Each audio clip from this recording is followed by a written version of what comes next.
আর একটি ক্রিকেটীয় বছরের শেষ প্রান্তে বাংলাদেশ জাতীয় দলের শেষ আন্তর্জাতিক ম্যাচ খেলে ফেলল শুক্রবার।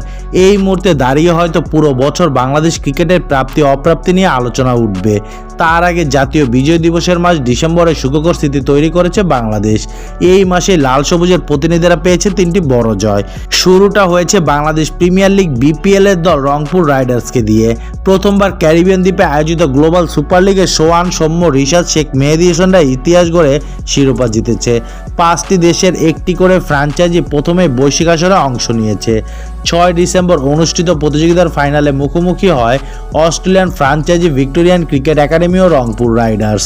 টাইগার ওপেনার সৌম্য সরকারের দুর্দান্ত ব্যাটিংয়ে ম্যাচটি রংপুর 56 রানে জিতেছে। এর আগে ব্যাট করতে নেমে তার 86 রানের সুবাদে 178 রানের বড় সংগ্রহ পায় বিপিএল এর দলটি।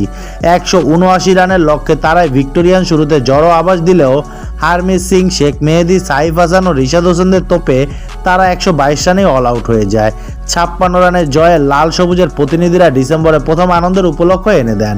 এর 2 দিন পরে 8 ডিসেম্বর বাংলাদেশ পায় এশিয়া ক্রিকেটের শ্রেষ্ঠত্ব। ভারতীয় যুবাদের 59 রানে হারিয়ে টানা দ্বিতীয়বার অনূর্ধ্ব-19 এশিয়া কাপের চ্যাম্পিয়ন হয়েছে বাংলাদেশ।